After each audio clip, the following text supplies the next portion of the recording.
एक क्वेश्चन लिखो। A thin conducting ring of radius small a has an electric charge plus capital Q plus capital Q. What would be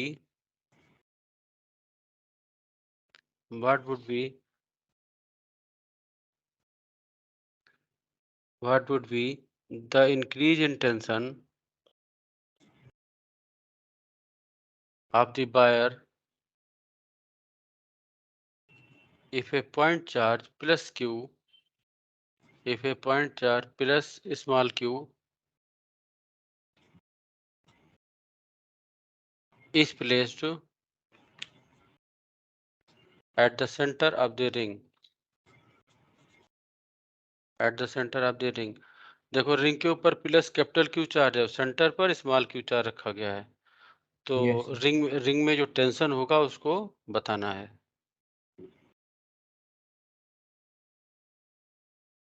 पहले question पढ़ लो फिर बताता हूँ।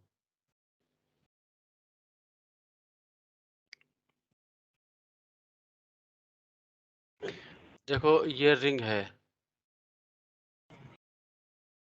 इसके सेंटर पर एक चार्ज रखा हुआ है स्मॉल क्यू,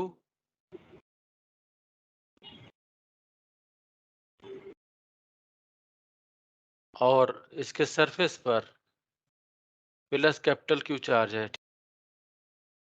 तो ये दोनों एक दूसरे को रिपेल करेंगे, तो फोर्स लगेगा बाहर की तरफ हर एलिमेंट पर, जिसके कारण इसमें टेंशन प्रोड्यूस हो जाएगा। देखो यही क्वेश्चन, बिल्कुल सेम क्वेश्चन बहुत सी जगह पर बनता है और बहुत सी जगह पर पूछा जाता है। यही क्वेश्चन तुम्हारा मैग्नेटिक फील्ड में भी बनेगा, सर्कुलर मोशन में भी बनेगा और फ्लूइड में भी बनेगा। तो बहुत सी जगह पर इस टाइप का क्वेश्चन बनता है और लगाने का तरीका एक ही है। जैसे कि हम मैग्नेटिक फील्ड की बात करें, तो देखो जैसे एक वायर है और इस वायर में क्लॉकवाइज करंट फ्लो कर रही है और मैग्नेटिक फील्ड हमने यहाँ पर इनवर्ड मान ली है। तो तुमने फ्लेमिंग का लेफ्ट हैंड रूल पढ़ा होगा। फ्लेमिंग के लेफ्ट हैंड रूल के अकॉर्डिंग इसमें जो फोर्स लगेगा वो बाहर की यस तरफ लगेगा, ठीक है। तो जब यस फोर्स सर। बाहर की तरफ लगेगा तो इसमें भी टेंशन प्रोड्यूस हो जाएगा। इसी तरीके से अगर हम एक रोटेटिंग डिस्क ले लें और डिस्क के ऊपर, ये कोई रोटेटिंग डिस्क है, रोटेट कर रही है, और इसके ऊपर अगर हम एक लूप ले लें वायर का, ठीक है, तो वायर का लूप भी इसके साथ साथ रोटेट करेगा। तो इसके यस हर पॉइंट पर सेंट्रीफ्यूगल फोर्स लगेगा बाहर की तरफ, ठीक है। तो जब सेंट्रीफ्यूगल फोर्स बाहर की तरफ लगेगा तो इसमें भी टेंशन प्रोड्यूस हो जाएगा। तो इस तरीके से सर्कुलर मोशन में, मैग्नेटिज्म में, इलेक्ट्रोस्टैटिक्स में और लिक्विड में भी इस टाइप के क्वेश्चन बनते हैं। तो लगाने का सबका तरीका एक ही है। तो जिस तरीके से लगा रहे हैं उसको ध्यान रखना, जहां-जहां पर आएगा वहां पर फिर से हम इसको करवाएंगे।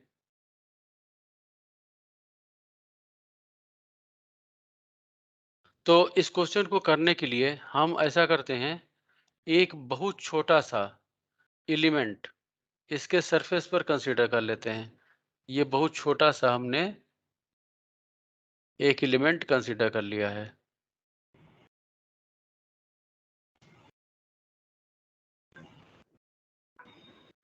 ये एलिमेंट है यहाँ से लेकर के यहाँ तक, ये बहुत छोटा सा एलिमेंट है। अब हम इस केबल एलिमेंट की बात करें तो रिंग का ये वाला पार्ट इस एलिमेंट को इधर की तरफ खींचेगा और रिंग का ये वाला पार्ट इस एलिमेंट को इधर की तरफ खींचेगा। तो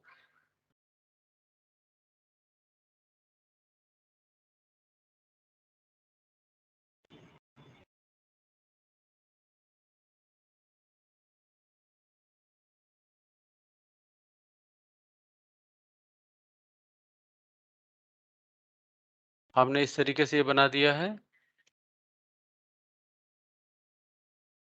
ये टेंशन फोर्स है।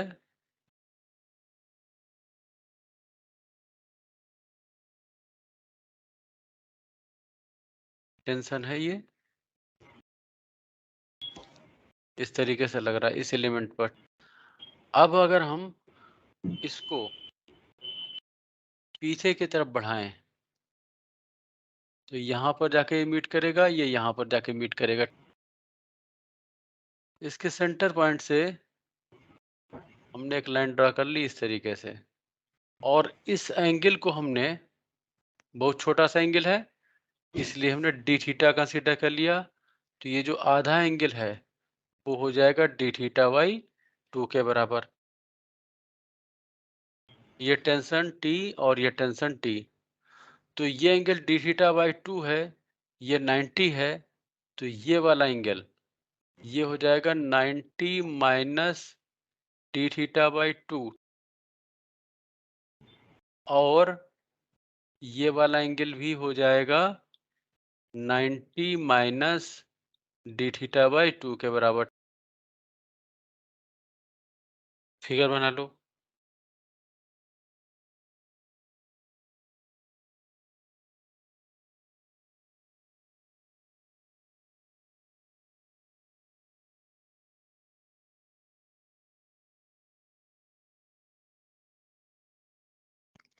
अब देखो, ये बहुत छोटा सा एलिमेंट है, बिल्कुल पॉइंट के बराबर। ठीक है, ये दिखने में इतना बड़ा है मगर है ये पॉइंट के बराबर। टी का इस डायरेक्शन में कंपोनेंट और इस टी का इस डायरेक्शन में कंपोनेंट, ये तो दोनों एक दूसरे को न्यूट्रलाइज कर देंगे, कैंसिल कर देंगे। ये जो हमने बहुत छोटा सा एलिमेंट लिया है ये पॉइंट के बराबर होगा, और इस वाले चार्ज के कारण एक इलेक्ट्रोस्टैटिक रिपल्सन फोर्स लगेगा ऊपर की तरफ,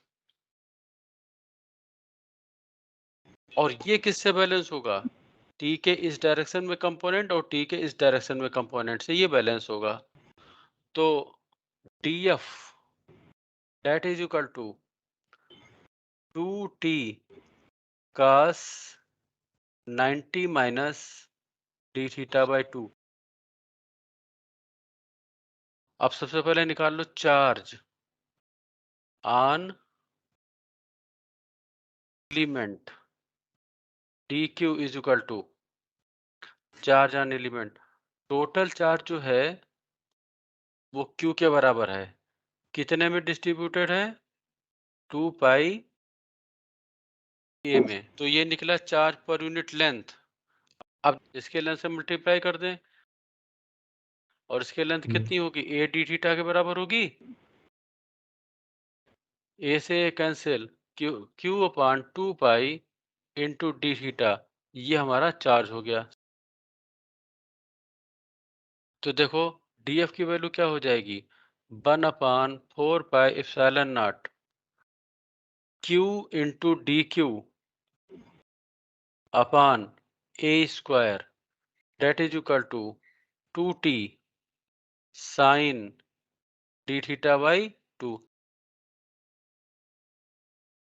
2t sine d theta by 2 इसको पहले लिख लिया, that is equal to 1 upon 4 pi epsilon not q, capital Q upon 2 pi into d theta upon a square. अब देखो, since angle d theta is small, angle d theta जो छोटा है, तो अप्रोक्सीमेशन लगा सकते हैं, sine d theta by 2 tending to d theta by 2।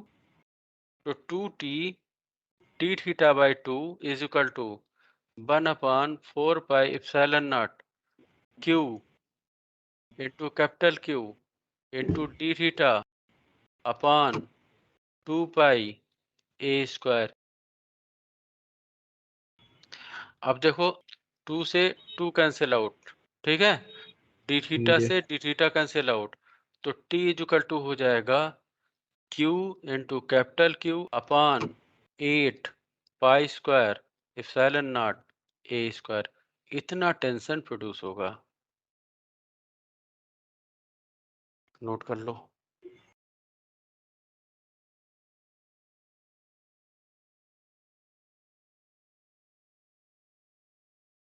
एक क्वेश्चन और देखो। देखो two identical charge spheres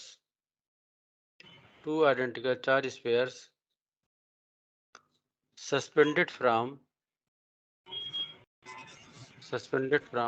a common point by two massless strings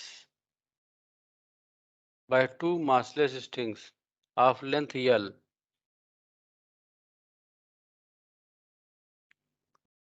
are initially a distance small a, bracket में लिख लो, small a is much less than L, bracket बंद, apart because of their mutual repulsion। आगे लिखो, the charge begins to leak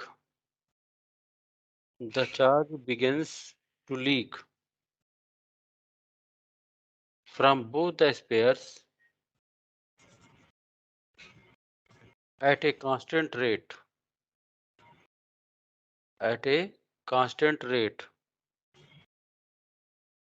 full stop।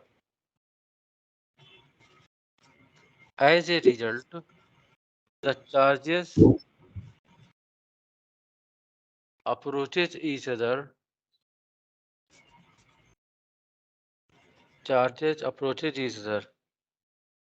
with a velocity v।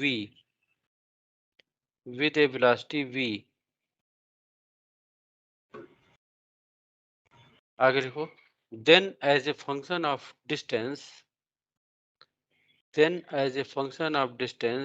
x between them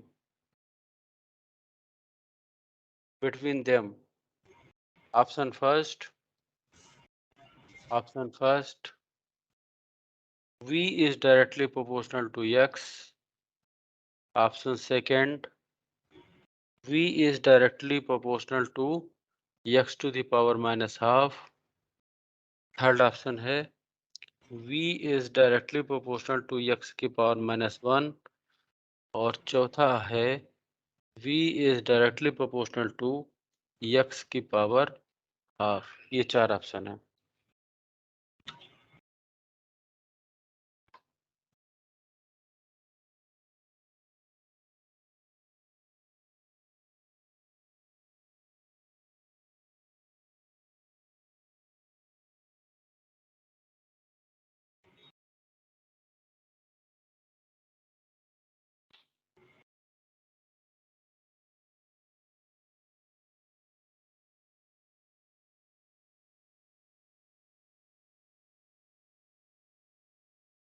देखो दो charge हैं, एक ऐसे लटका हुआ है, एक ऐसे स्ट्रिंग से लटके हुए हैं। इसके ऊपर चार्ज ये है, इसके ऊपर चार्ज भी ये है।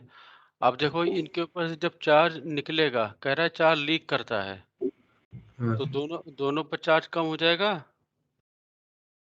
तो दोनों क्या करेंगे, रिपल्सन फोर्स कम होता जाएगा, तो दोनों इधर की तरफ मूव करेंगे।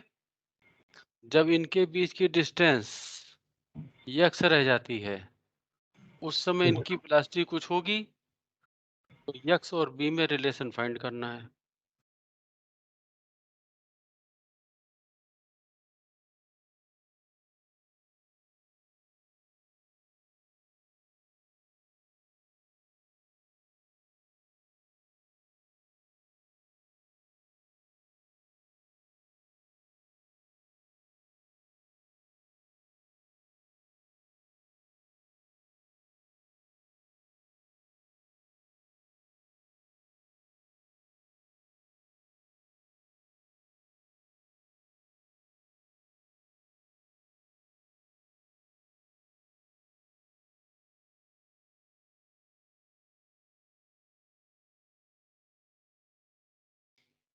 ये दो balls हैं, ठीक है। अब देखो इनके बीच की कुछ डिस्टेंस इनिशियली मान लेते हैं ये इस पोजीशन पर थे, मतलब ये बॉल यहाँ पर थी और ये वाली बॉल यहाँ पर थी। इनिशियल पोजीशन ये है और ये डिस्टेंस यल के बराबर है। क्वेश्चन में कहा गया है कि a is much much less than l. यहाँ पर देखो ए की वैल्यू ज्यादा दिख रही है मगर ए की वैल्यू एल के कंपेरिजन में बहुत कम है।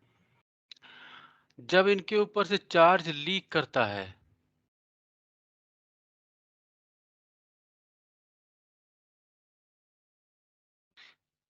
मान लेते हैं इनिशियल कंडीशन में दोनों पर चार्ज क्यू नॉट था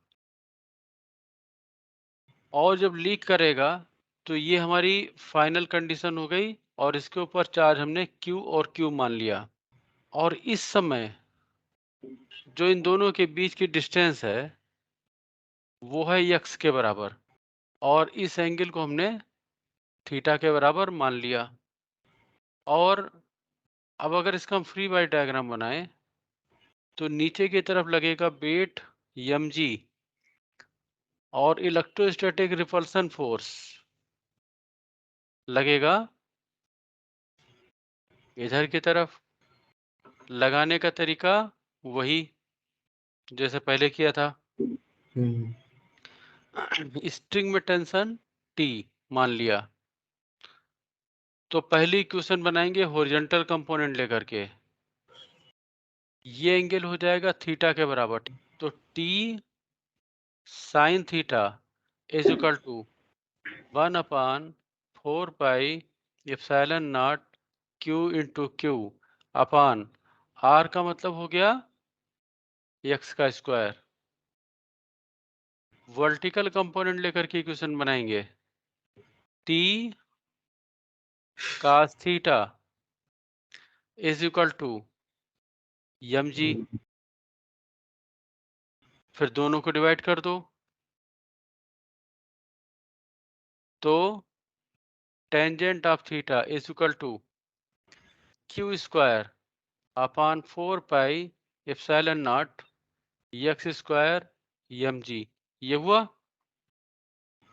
अब क्वेश्चन में कहा गया है कि a is much much less than l और x जो है उससे भी छोटा है तो x तो और भी ज्यादा लेस हो जाएगा तो x की वैल्यू l के कंपेरिजन में बहुत कम है। इसका मतलब एंगल थीटा छोटा होगा। तो देखो since angle theta is small तो अप्रोक्सीमेशन लगा सकते हैं tangent of theta tending to theta तो टेन थीटा के यहाँ पर हो जाएगा थीटा और देखो क्यू स्क्वायर अपान देखो 4 पाई एप्सिलॉन नॉट m और g ये कांस्टेंट हैं तो हम यहाँ पर डायरेक्ट प्रोपोर्शनलिटी का साइन लगा देते हैं और यहाँ पर लिख लेते हैं x square. Angle is equal to arc upon radius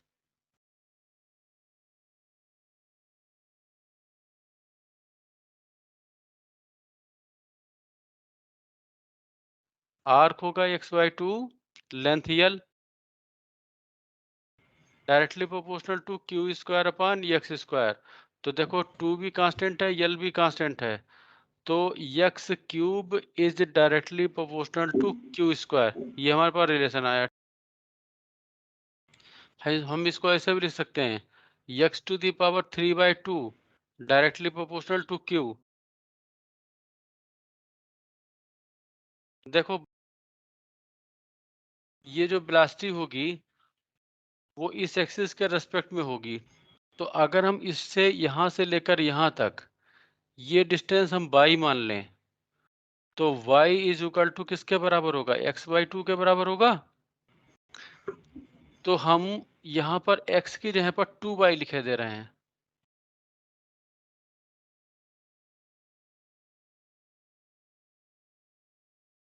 two y की power 3/2 is directly proportional to q।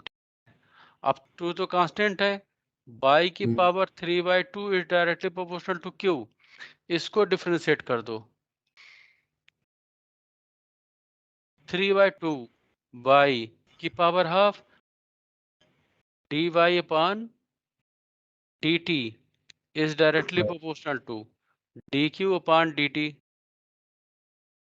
अब देखो क्वेश्चन में कहा गया है कि dq upon dt ये कांस्टेंट है, कांस्टेंट रेट से लीकेज हो रही है, और 3/2 भी कांस्टेंट है। बाई की जगह पर लिख सकते हैं x/2 की पावर हाफ और dy upon dt की जगह पर v, that is equal to constant. तो v डायरेक्टली प्रोपोर्शनल टू क्या हो जाएगा, x की power minus half.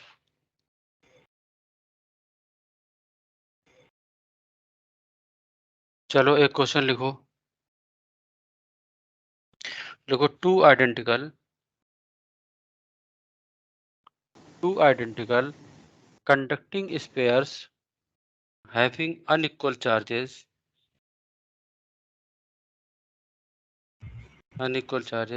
of opposite signs attract each other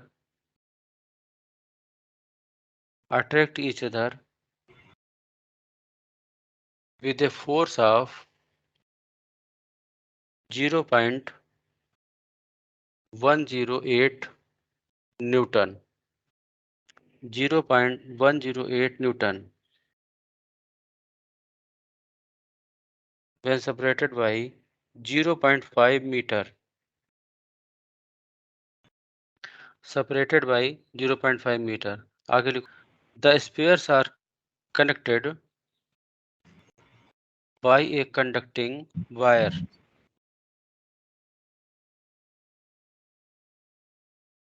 which is then removed and thereafter repel each other with a force of 0.036 Newton. 0.036 Newton. What were the initial charges on the spheres? Initial charges on the spheres.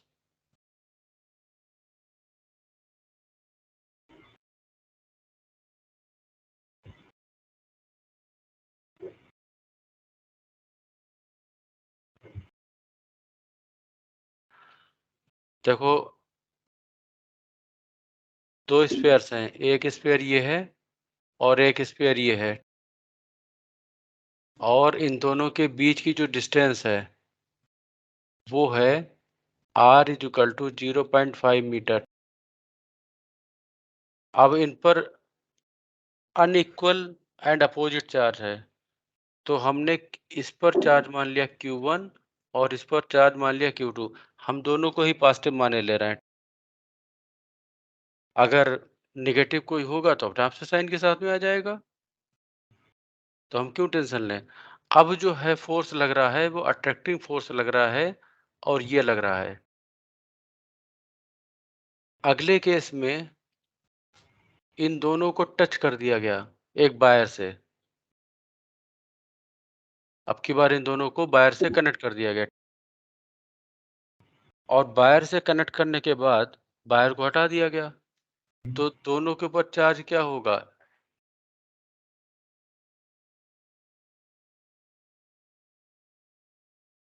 Q1 plus Q2/2 इस पर भी होगा, Q1 plus Q2/2 इस पर भी होगा, और जो इन दोनों के बीच की डिस्टेंस है वो तो वही है, r is equal to 0.5 metre. अब देखो इन दोनों के ऊपर सिमिलर चार्ज हो जाएगा, है ना। तो अब ये दोनों एक दूसरे को रिपेल करेंगे, ये दोनों अट्रैक्ट करेंगे, ये दोनों रिपेल करेंगे। अब देखो यहाँ पर मैं तुमको थोड़ा सा हेल्प कर रहा हूँ। देखो इस वाले केस के लिए ये है केस फर्स्ट और ये है केस सेकेंड। तो केस फर्स्ट में देखो F is equal to 1/4 pi epsilon naught Q1 Q2 upon R square, ये रिलेशन होता है। एफ की वैल्यू दे रखी है 0.108, that is equal to 9 into 10 the power 9 Q1 Q2 अपान 0.5 का स्क्वायर। देखो जहां कहीं पर भी तुमको अट्रैक्शन दिखाई दे, अट्रैक्शन लिखा हुआ है, वहां पर हम यहाँ पर माइनस साइन लगा देंगे। ऐसा इसलिए क्योंकि जो पोजीशन वेक्टर है, फोर्स की डायरेक्शन ये होगी और आर की डायरेक्शन जो है वो ये है, इसलिए यहाँ पर लगेगा माइनस साइन। और अगर रिपल्सन शो करना हो तो यहाँ पर प्लस साइन रहेगा। तो जो दूसरी इक्वेशन बनेगी फिर से F is equal to 1/4 Q one Q two upon R square से अब की बार जो फोर्स लगेगा वो होगा 0.036, that is equal to 9 into 10 the power 9। अब ये दोनों रिपेल कर रहे हैं तो यहाँ पर क्या लेंगे, प्लस साइन। तो ये हो जाएगा Q1 प्लस Q2 बाई 2 और यहाँ पर Q1 प्लस Q2 बाई 2 अपान 0.5 का स्क्वायर। तो देखो यहाँ पर Q1 into Q2 that is equal to minus 0.108 और इसको मल्टीप्लाई करेंगे तो 0.25 हो जाएगा। और यहाँ पर कितना आएगा, 9 इंटू 10 द पावर 9, ठीक है। इसका पॉइंट हटा दो, इसका पॉइंट हटा दो, तो यहाँ पर हो जाएगा 10 the power 5। Q1 Q2 is equal to 9 से इसको कट कर देते हैं 12, 25 इंटू 12 कितना हुआ, 300।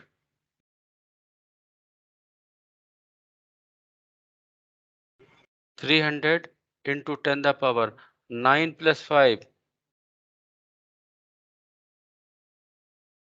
10 द पावर माइनस 14। तो ऐसा करते हैं कि इसको लिख लेते हैं Q1 Q2 is equal to minus और 100 से इसको डिवाइड कर देते हैं, ठीक है। तो ये बचेगा 3 इंटू 10 द पावर माइनस 12। ये हमारी इक्वेशन बन गई फर्स्ट।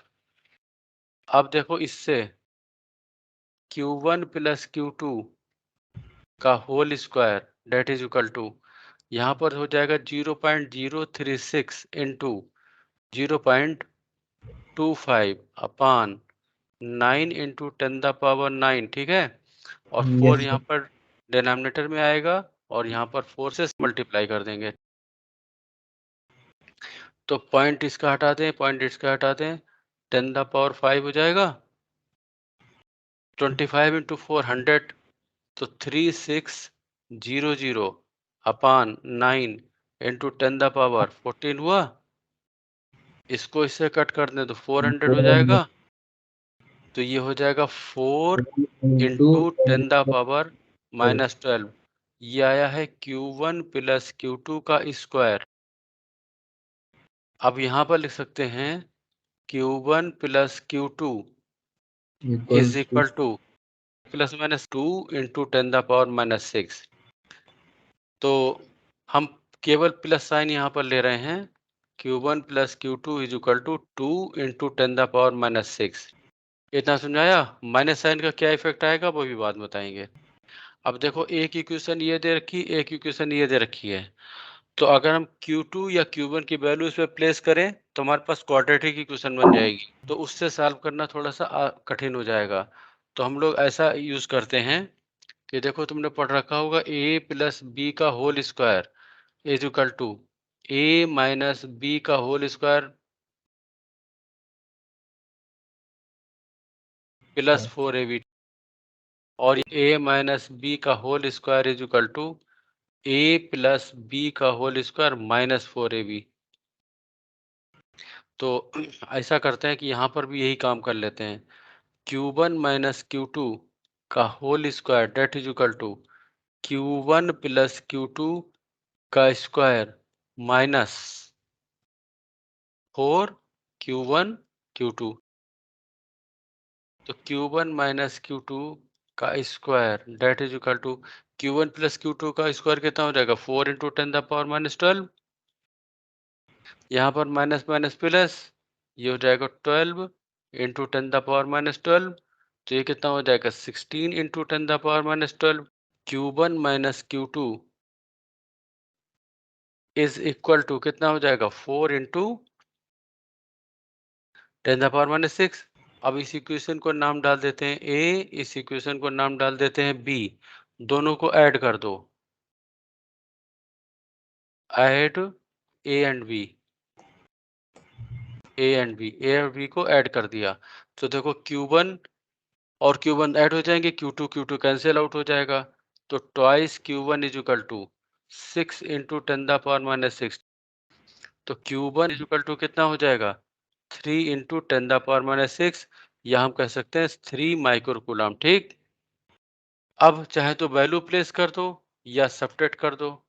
सब्ट्रैक्ट बी फ्रॉम ए, चाहे तो सब्ट्रैक्ट कर दो और चाहे वैल्यू प्लेस कर दो। ठीक है, तो जब सब्ट्रैक्ट करेंगे तो Q1 कैंसिल आउट हो जाएगा और यहाँ पर Q2 प्लस का हो जाएगा। तो twice Q2 is equal to this minus this, तो कितना हो जाएगा -2 इंटू 10⁻6। ठीक है, तो Q2 इज इक्वल टू कितना हो जाएगा 1 इंटू 10⁻6। ठीक है, तो Q2 इज इक्वल टू क्या हो जाएगा -1 माइक्रो कूलम।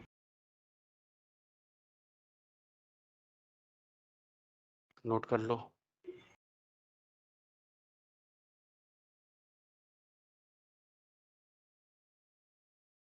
अच्छा, अब एक चीज और सुन लो, फिर बात करते हैं। देखो, यहाँ पर हमने तुमसे कहा कि यहाँ पर प्लस साइन ले लेते हैं, माइनस साइन हमने यहाँ पर इग्नोर कर दिया था। ठीक है, अगर हम यहाँ पर माइनस साइन ले लेते तो अंतर केवल ये आता कि Q1 की वैल्यू ये आती और Q2 की वैल्यू ये आती, बाकी कोई डिफरेंस नहीं आता।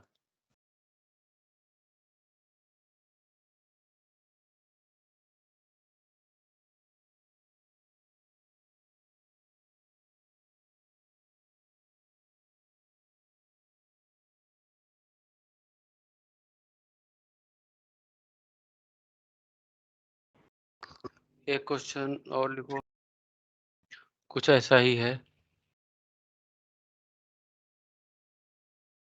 देखो, 2 point charges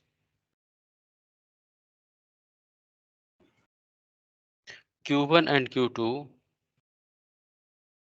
are 3 meter apart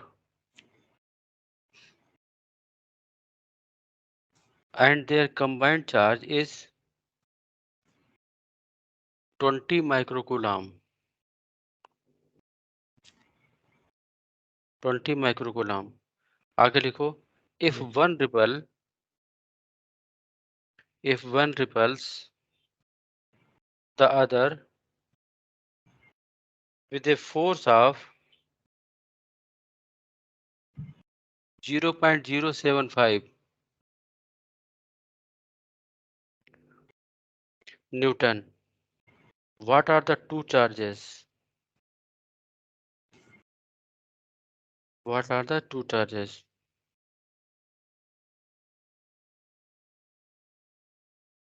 बिल्कुल सेम इसी तरीके से करेंगे।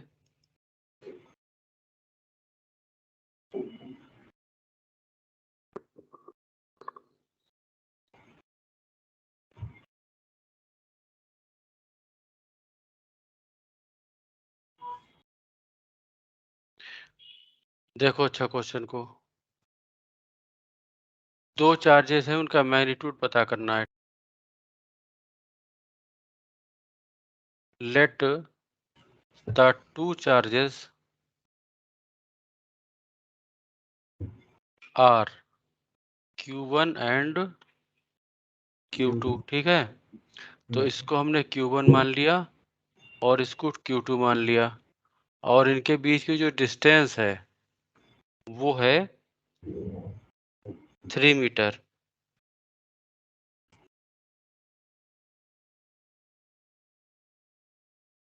क्वेश्चन में दे रखा है इन दोनों का कंबाइंड चार्ज है वो 20 माइक्रोकूलम है। तो Q1 plus Q2 is equal to 20 microcoulomb है, तो कूलम में कन्वर्ट कर लें तो 10⁻6 कूलम ये हो जाएगा। If one repel the other with a force of 0.075 newton. इन दोनों के बीच में रिपल्सन हो रहा है। तो फार्मूला हमारा क्या है? 1/4 pi epsilon naught Q1 Q2 upon R square. इन दोनों के बीच में रिपल्सन हो रहा है कितना? 0.075। ठीक है, 0.075। इसकी वैल्यू हो जाएगी 9 × 10⁹ Q1 Q2 अपॉन R की जगह पर 3 का स्क्वायर। रिपल्सन है इसलिए यहाँ पर प्लस साइन रहेगा, अभी बताया था। ये वाला टर्म इससे कैंसिल आउट, तो Q1 Q2 is equal to 75 × 10⁻⁻12 ऐसे लिख सकते हैं। यहाँ पर 1000 हो जाएगा। ये हमारी इक्वेशन हो गई सेकंड। अब फिर से वही मेथड ड्राफ्ट करो जो पहले वाले क्वेश्चन में किया था। इसको नंबर डाल दिया 1, इसको 2। तो Q1 माइनस Q2 का whole square is equal to Q1 plus Q2 का whole square minus 4Q1 Q2। तो Q1 प्लस Q2 कितना हो जाएगा? 20 × 10⁻6 का स्क्वायर माइनस 4, और Q1 Q2 कितना हो जाएगा? 75 × 10⁻12। ये हो जाएगा 400। 75 × 4 300, तो कितना आएगा? 100 आएगा। 100 × 10⁻12। तो Q1 minus Q2 is equal to, ये हो जाएगा 10 × 10⁻6। ठीक है, यहाँ पर भी प्लस माइनस साइन लगा सकते हैं, तो हम यहाँ पर केवल प्लस साइन यूज कर रहे हैं। Q1 minus Q2 is equal to 10 × 10⁻6। ये हमारी थर्ड इक्वेशन हो गई। अब हम ऐसा करते हैं, ऐड कर देते हैं फर्स्ट और थर्ड को। ऐड फर्स्ट एंड थर्ड, तो दोनों को ऐड करेंगे तो Q2 Q2 cancel, twice Q1 is equal to कितना हो जाएगा? 30 × 10⁻6। तो Q1 इज इक्वल टू 15 × 10⁻6, या कह सकते हैं 15 माइक्रोकूलम। अब या तो वैल्यू पुट कर दो Q1 की फर्स्ट या थर्ड में, या सेकंड में भी पुट कर सकते हैं, या सब्ट्रैक्ट कर दो। सब्ट्रैक्ट सेकंड फ्रॉम फर्स्ट, तो Q1 कैंसिल आउट हो जाएगा। Twice Q2 is equal to 20 - 10, 10 × 10⁻6। तो Q2 इज इक्वल टू हो जाएगा 5 × 10⁻6 कूलम, या 5 माइक्रोकूलम। अब देखो, यहाँ पर हमने कहा था प्लस साइन हम ले रहे हैं। अगर यहाँ पर माइनस साइन लेते तो ये वैल्यू आती Q2 की, और ये वैल्यू आती Q1 की, यानी Q2 इज इक्वल टू आता 15 माइक्रोकूलम और Q1 आता 5 माइक्रोकूलम, और कोई भी डिफरेंस नहीं आता। नोट कर लो।